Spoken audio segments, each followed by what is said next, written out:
Assalamualaikum warahmatullahi wabarakatuh.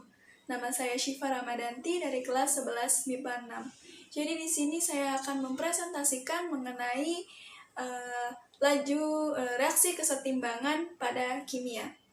Sebelumnya kita akan membahas tentang jenis-jenis reaksi berdasarkan arahnya dalam kimia.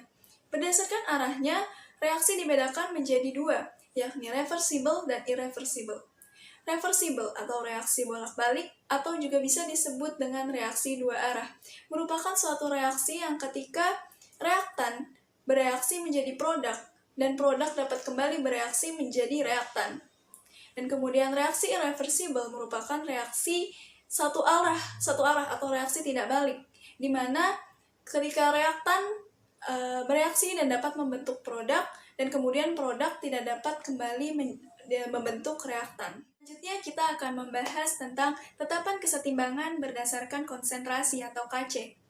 Bunyi dari hukum kesetimbangan yakni jika suatu reaksi dalam keadaan setimbang, maka nilai perbandingan hasil kali konsentrasi produk dipangkatkan dengan koefisien dengan hasil kali dari konsentrasi reaktan dipangkatkan dengan koefisien adalah konstan. Maksud konstan di sini yakni konstanta kesetimbangan. Jadi cara menghitung KC di sini adalah reaksi di sebelah kanan dikalikan, dipangkatkan dengan masing-masing koefisiennya, dibagi atau per reaksi yang berada di sebelah kiri atau reaktan dikalikan, kemudian dipangkatkan dengan dipangkatkan masing-masing koefisiennya. Misalnya saja, PA dan QB direaksikan menjadi RC dan SD. KC-nya adalah C pangkat R dikalikan dengan D pangkat S per atau dibagi A dipangkatkan dengan P dikali B dipangkatkan dengan Q, di mana P, Q, R, S merupakan koefisien dari zat-zat tersebut, A, B, C, D merupakan konsentrasi zat-zat tersebut.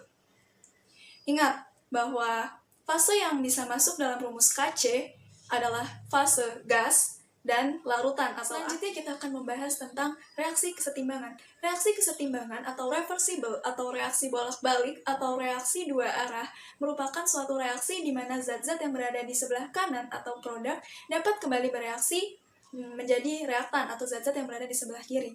Misalnya saja, ketika zat A dan B bereaksi membentuk C dan D, kemudian C dan D tersebut dapat kembali bereaksi terurai menjadi A dan B. Suatu reaksi dianggap selesai apabila reaksi tersebut dalam keadaan setimbang. Mengapa dalam hal ini dianggap selesai? Karena reaksi belum benar-benar selesai. Pada saat reaksi dalam keadaan setimbang, laju reaksi di sebelah kanan sama dengan laju reaksi di sebelah kiri, dan konsentrasi zat-zat tidak lagi berubah. Dalam reaksi kesetimbangan terdapat dua jenis reaksi, yakni reaksi homogen dan reaksi heterogen. Reaksi homogen merupakan reaksi yang zat-zatnya memiliki fase sama. Misalnya saja, gas hidrogen dan gas nitrogen bereaksi membentuk gas NH3, ataupun sebaliknya. Gas NH3 bereaksi terurai menjadi gas nitrogen dan gas hidrogen. Kemudian ada reaksi heterogen. Reaksi heterogen merupakan reaksi yang zat-zatnya memiliki fase yang berbeda-beda atau lebih dari satu. Misalnya saja CaCO3 fase solid bereaksi terurai menjadi CaO fase solid dan CO2 fase gas ataupun sebaliknya. Harga Kc tetap selama suhu tetap. Harga Kc berubah jika suhu berubah. Jika suhu dinaikkan, harga Kc semakin meningkat, maka reaksi tersebut adalah reaksi endotherm. Dan jika suhu dinaikkan, Kc semakin menurun, maka reaksi tersebut merupakan reaksi exotherm. Cara-cara untuk menghitung nilai K. Jika reaksi dibalik, maka K sama dengan 1/K. Jika reaksi dikalikan dengan X, maka K sama dengan K pangkat X. Jika reaksi dibagi dengan X, maka K sama dengan K akar pangkat X. Dan jika reaksi dijumlahkan secara keseluruhan, maka K dikalikan. Tentang perhitungan kesetimbangan. Biasanya dalam soal ditanyakan tentang tetapan kesetimbangan, namun yang diketahui merupakan reaksi yang belum setimbang. Maka di sini kita akan mengetahui langkah-langkah perhitungan kesetimbangan. Pertama, tulis terlebih dahulu reaksi, pastikan reaksi sudah setara. Karena koefisien dari reaksi akan mempengaruhi tetapan kesetimbangan nanti. Kemudian buat tabel MBS, mula-mula, bereaksi, dan sisa. Kemudian masukkan mol-mol zat yang ditanya dan diketahui. Kemudian hitung mol pada saat bereaksi, dan hitung mol pada saat setimbang. Kemudian ubah satuan dari mol menjadi molar, karena untuk mencapai tetapan kesetimbangan, memasukkan rumus tetapan kesetimbangan harus dalam molar. Dengan cara memasukkan rumus M atau molar sama dengan mol per liter. Selanjutnya masukkan hasil yang sudah setimbang tadi, konsentrasi yang sudah setimbang tadi ke dalam rumus K yang ditanya. Selanjutnya ada kesetimbangan disosiasi. Reaksi disosiasi merupakan reaksi penguraian zat-zat menjadi zat yang lebih sederhana. Dalam reaksi disosiasi tersebut, kita menemukan adanya derajat disosiasi atau yang dilambangkan dengan alfa. Derajat disosiasi atau derajat penguraian merupakan perbandingan mol zat yang terurai dengan mol zat mula-mula. Rumusnya yakni alfa sama dengan mol zat terurai per mol zat mula-mula. Selanjutnya kita akan bahas grafik kesetimbangan. Dalam hal ini terdapat dua grafik, yakni K lebih dari 1 dan K kurang dari 1. Tetapan kesetimbangannya lebih dari 1. Bentuk grafik dari K lebih dari 1 seperti ini.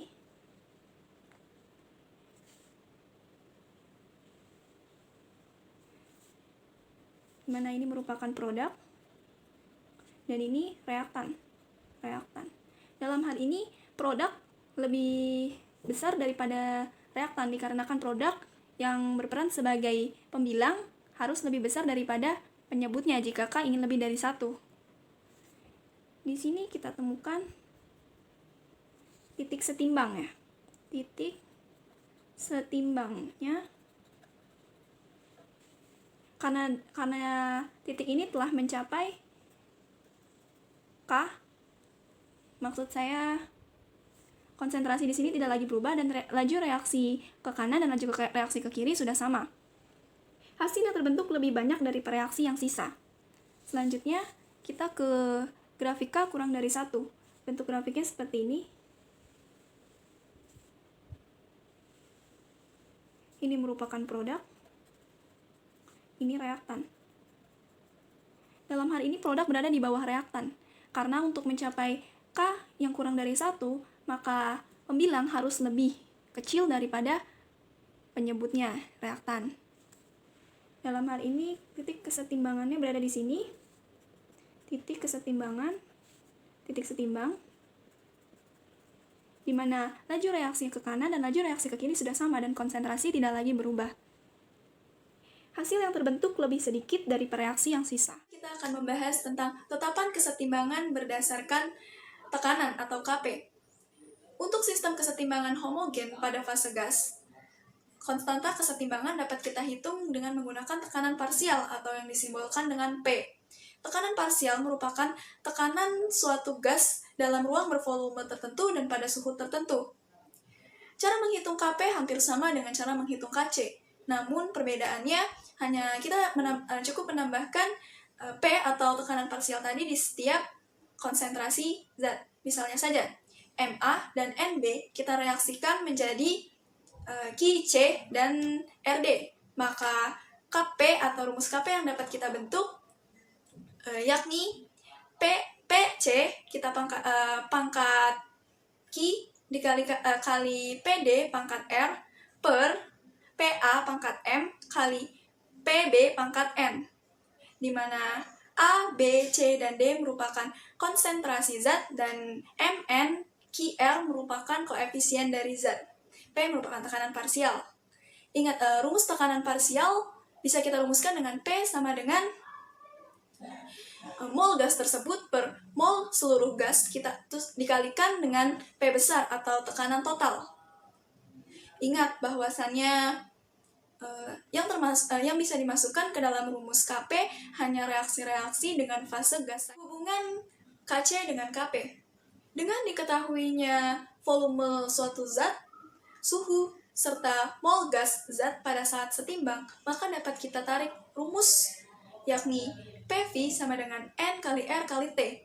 P sama dengan N per V kali RT.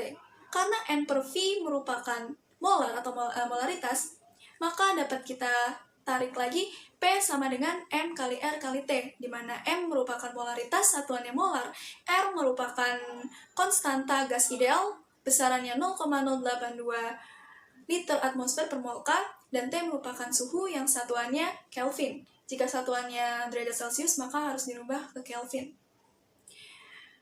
Kemudian, jika disubstitusikan rumus Kp dengan rumus Kc, maka dapat ditarik rumus hubungan Kp dengan Kc, yakni Kp sama dengan Kc dalam kurung RT pangkat delta N, di mana delta N di sini merupakan selisih jumlah koefisien produk dan jumlah koefisien dari reaktan. Selanjutnya kita akan membahas tentang pengaruh pergeseran kesetimbangan.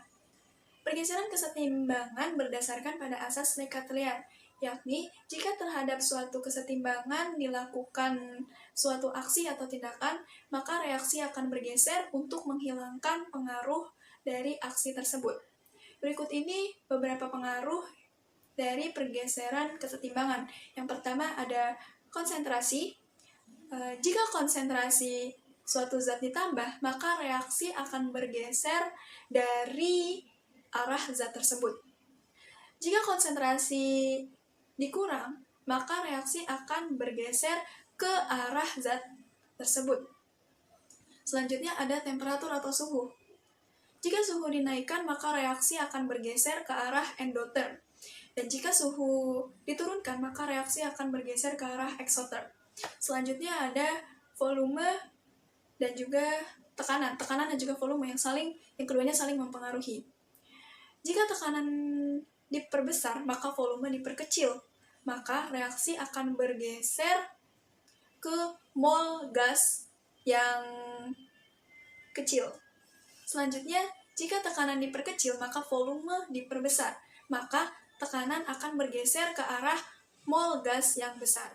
Jika sistem setimbang, maka sistem akan cenderung mempertahankan kesetimbangannya.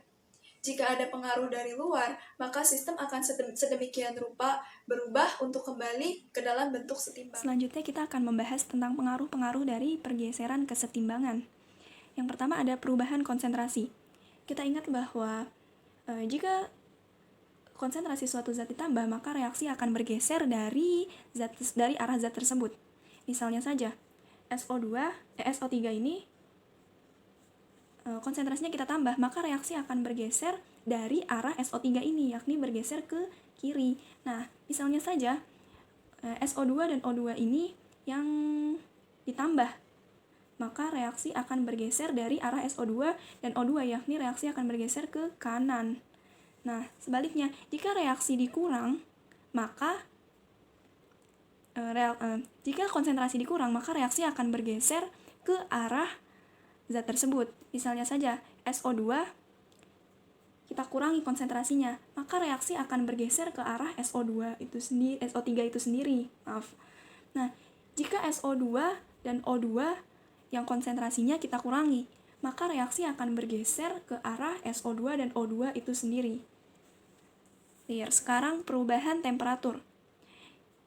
Jika suhu dinaikkan, maka reaksi akan bergeser ke arah endotherm. Nah, di sini pada reaksi ini merupakan reaksi exotherm karena di sini delta H-nya atau perubahan entalpinya negatif.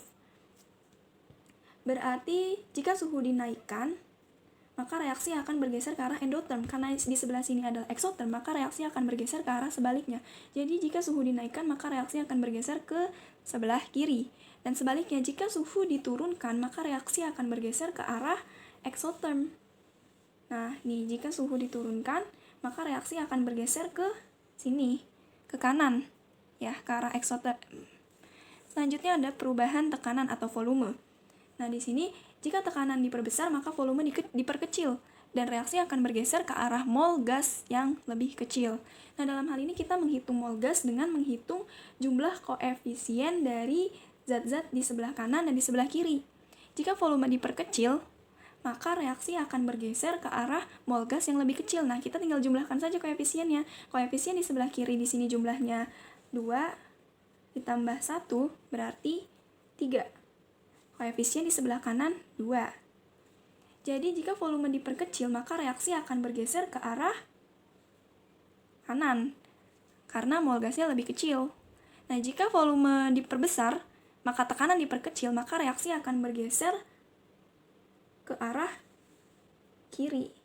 Selanjutnya kita akan membahas tentang sistem kesetimbangan dalam kehidupan sehari-hari. Misalnya saja proses pembuatan amoniak. Proses ini pertama kali diperkenalkan oleh Fritz Haber dari Jerman pada tahun 1913. Oleh karena itu, proses ini seringkali disebut sebagai proses Haber-Bosch. Menurut proses Haber, reaksi kesetimbangan N2 plus 3H2 direaksikan menjadi 2NH3 dengan delta H atau perubahan entalpi negatif 92 kJ. Faktor yang harus diperhatikan agar NH3 sebanyak mungkin dapat bergeser ke sebelah kanan diantaranya yakni suhu. Jika suhu rendah, maka reaksi akan bergeser ke sebelah kanan dan reaksi tersebut akan berjalan dengan lambat. Jika suhu tinggi, maka reaksi akan bergeser ke sebelah kiri. Sehingga suhu harus optimum. Suhu optimum ini berkisar di antara kurang lebih 500 derajat Celcius atau setara dengan tekanan 140 sampai 340 atmosfer. Yang kedua, NH3 yang terjadi harus didinginkan hingga mencair, lalu dipisahkan. Kemudian tekanan harus tinggi supaya reaksi dapat bergeser ke sebelah kanan. Namun untuk memperbesar tekanan atau mempertinggikan tekanan ini dibutuhkan biaya yang banyak, juga mempertimbangkan konstruksi dari bangunan. Selanjutnya, reaksi harus ditambahkan katalis besi oksidasi agar reaksi cepat. Selanjutnya yakni pembentukan asam sulfat dengan proses kontak. Mengapa dalam hal ini kita membuat dengan proses kontak? Karena proses kontak dapat membentuk asam sulfat dalam kadar 99% dengan biaya yang lebih murah. Berikut ini adalah proses-proses pembentukan asam sulfat. Pertama, proses oksidasi belerang menjadi belerang dioksida. S dan O2 bereaksi membentuk SO2. Kemudian proses oksidasi belerang dioksida menjadi belerang trioksida. 2SO2 dan O2 bereaksi menjadi 2SO3. Kemudian mereaksikan SO3 dengan H2O atau air.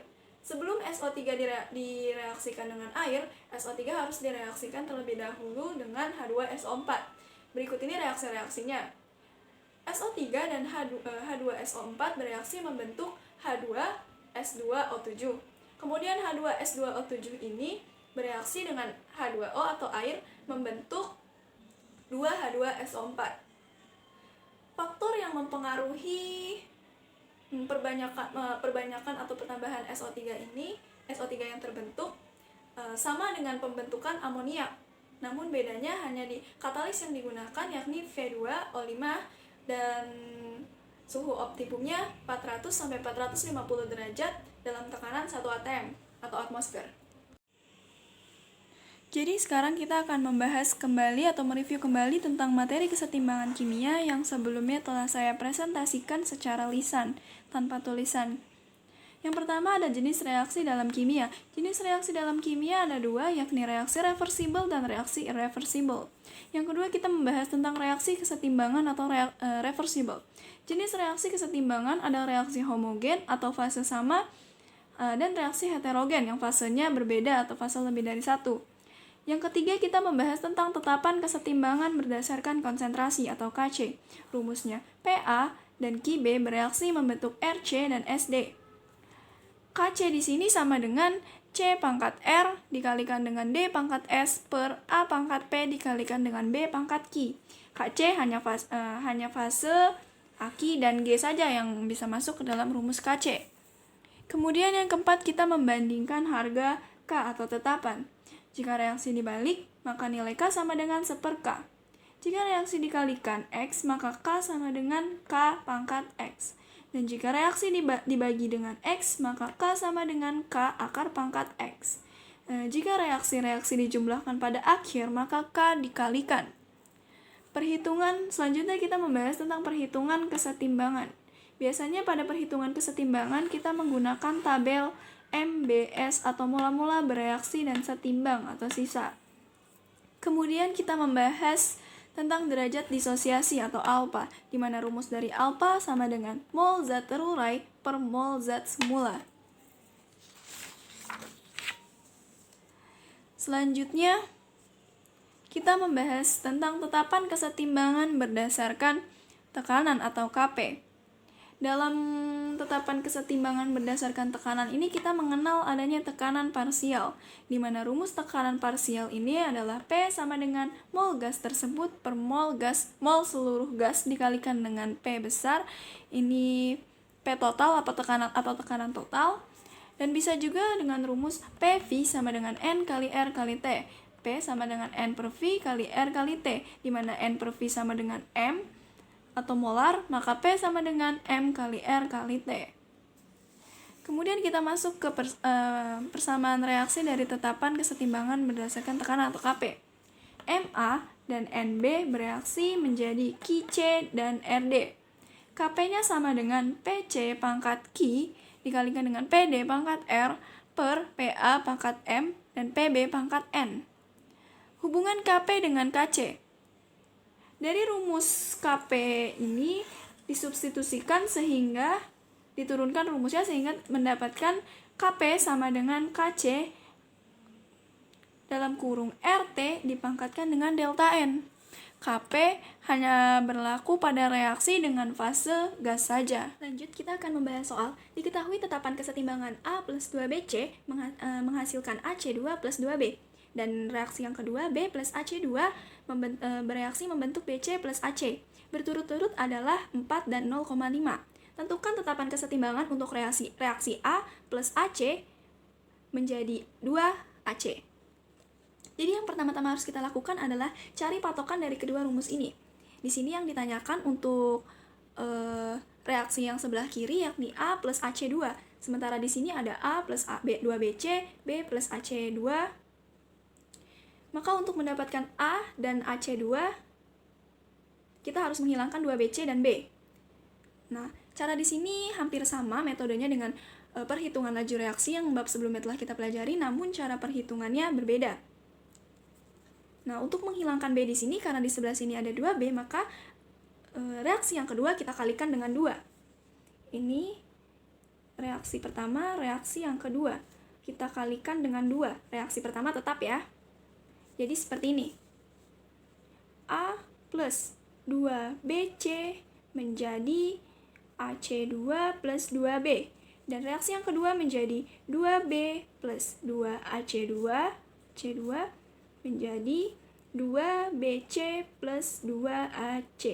Nah, di sini di posisi sebelah kanan ada 2B dan posisi sebelah kiri ada 2B, bisa kita coret. Kemudian di sini ada 2BC dan di sebelah kanan juga ada 2BC, bisa kita coret. Nah, di sini ada AC, sebelah kanan ada AC, sebelah kiri ada AC, tapi jumlah AC di sebelah kiri 2, maka ini sisa 1. Ini habis. Jadi, kita jumlahkan A plus AC2 menjadi 2AC. Sudah sama ya dengan yang ini. Sekarang kita tentukan tetapan kesetimbangannya. Ini tetapan kesetimbangannya tetap 4. Ini 0,5. Karena dikalikan 2, seperti yang telah kita bahas, jika reaksi dikalikan dengan X, maka K atau tetapan kesetimbangannya K pangkat X. Berarti di sini 0,5 kita pangkatkan dengan 2. Hasilnya 0,25. Sini 4 ya. Nah, kita kembali lagi ke cara menghitungnya nih. Jika reaksi dijumlah, maka K dikali 4 kita kalikan dengan 0,25. Hasilnya 1. Jadi ini K sama dengan 1. Soal selanjutnya, dalam wadah 5 liter dimasukkan 4 mol SO3 yang kemudian terurai menurut reaksi 2SO3 menjadi 2SO2 plus O2. Jika pada saat kesetimbangan tercapai masih ada 1 mol SO3, tentukan tetapan kesetimbangannya. Nah, sekarang kita menghitung kesetimbangan. Ingat, langkah pertama yakni tulis kembali persamaan reaksi kesetimbangannya. Seperti ini, SO2 plus O2. Kita lihat apakah reaksi ini sudah setara atau belum. 2, S-nya 2, O-nya 6 di sebelah kiri. Di sebelah kanan S-nya 2, O-nya juga 6. Ya, sudah setara. Lalu kita buat tabel M, B, S atau mula-mula, bereaksi, dan sisa. Sini, lalu kita masukkan mol-mol yang diketahui. Dimasukkan 4 mol SO3. Berarti mula-mula kita masukkan SO3-nya 4 mol. Karena di sini produk, berarti produk mula-mula belum ada ya. Nah, ketika bereaksi, nanti produk baru ada dan reaktan berkurang. Nah, kita lanjut ke perintah selanjutnya. Pada saat kesetimbangan tercapai masih ada 1 mol SO3. Nih, pada saat setimbang ternyata masih ada SO3-nya 1 mol. Ini berarti dikurang ya karena reaktan. 4 dikurang berapa yang hasilnya 1? 3 mol. Nah, ini nggak perlu. Lalu kita akan mencari yang bereaksi dari SO2 dan O2. Caranya seperti ini dengan membandingkan koefisiennya. Ini koefisiennya sama, kita tinggal masukkan saja. Karena ini sama. Nah, ini koefisiennya 1. Berarti cara menghitungnya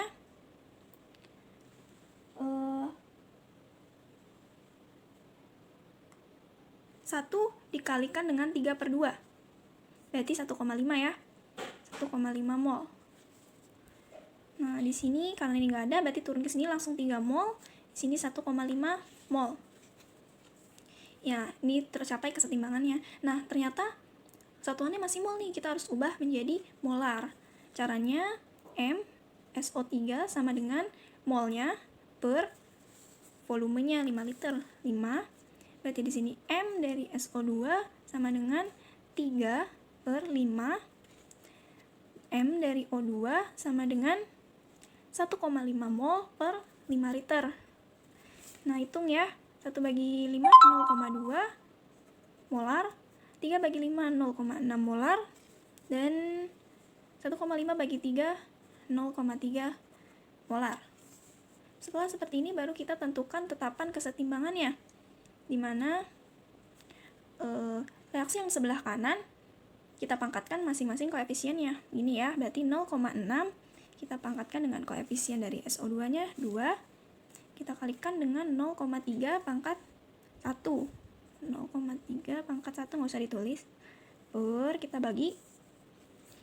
Di sini 0,2 pangkat 2. Reaktan ya. 2 pangkat 2. Saya ingin ubah menjadi seperti ini biar mudah.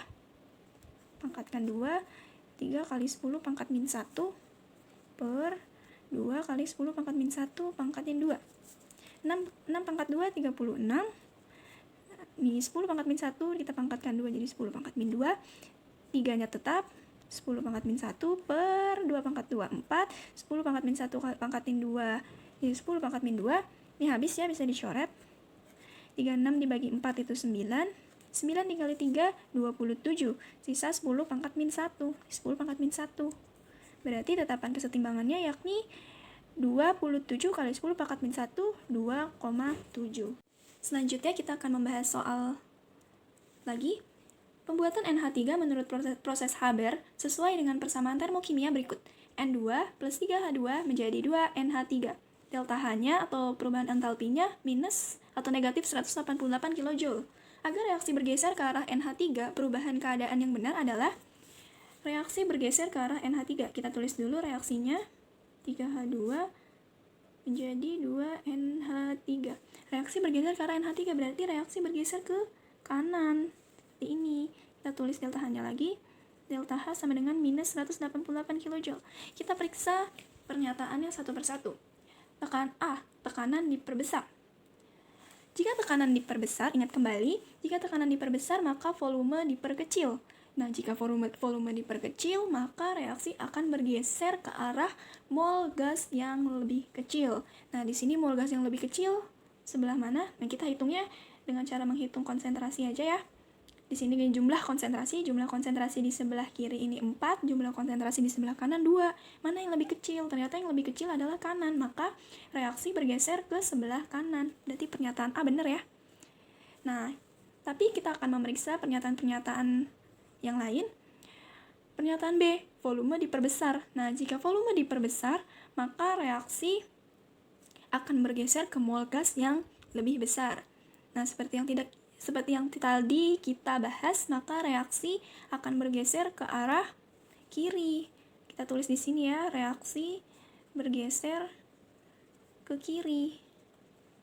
Karena yang lebih besar di sini adalah yang sebelah kiri ya, jumlahnya 4. Suhu dinaikkan. Nah, jika suhu dinaikkan, maka reaksi akan bergeser ke arah endotherm. Nah, karena di sini reaksinya adalah exotherm ya, reaksi yang di sebelah sini adalah exotherm, maka reaksi endotherm itu kebalikannya, maka reaksi akan bergeser ke arah sebaliknya, ke kiri. Karena ini exotherm ya, ini exotherm karena negatif. Berarti di sini reaksi bergeser ke kiri. Nah, selanjutnya pernyataan D, N2 dan H2 diperkecil. Jika N2 dan H2 diperkecil nih, jika reaktan diperkecil, maka otomatis produk diperbesar dong. Produk diperbesar. Nah, jika NH3 ini diperbesar atau konsentrasi NH3 diperbesar, maka reaksi akan bergeser dari arah konsentrasi tersebut. Ya, berarti reaksi akan bergeser dari arah NH3. Berarti reaksi bergeser ke kiri ya, karena dari arah NH3 kiri. Berarti di sini reaksi bergeser ke kiri. Ke kiri sama ya. Kemudian yang pernyataan E diberi katalis. Nah, katalis di sini, katalis itu tidak mempengaruhi pergeseran reaksi. Katalis hanya berfungsi untuk menurunkan energi aktivasi. Namun dia tidak mempengaruhi tidak masuk ke dalam reaksi, tidak. Nah, seperti itu. Jadi jawabannya adalah yang A.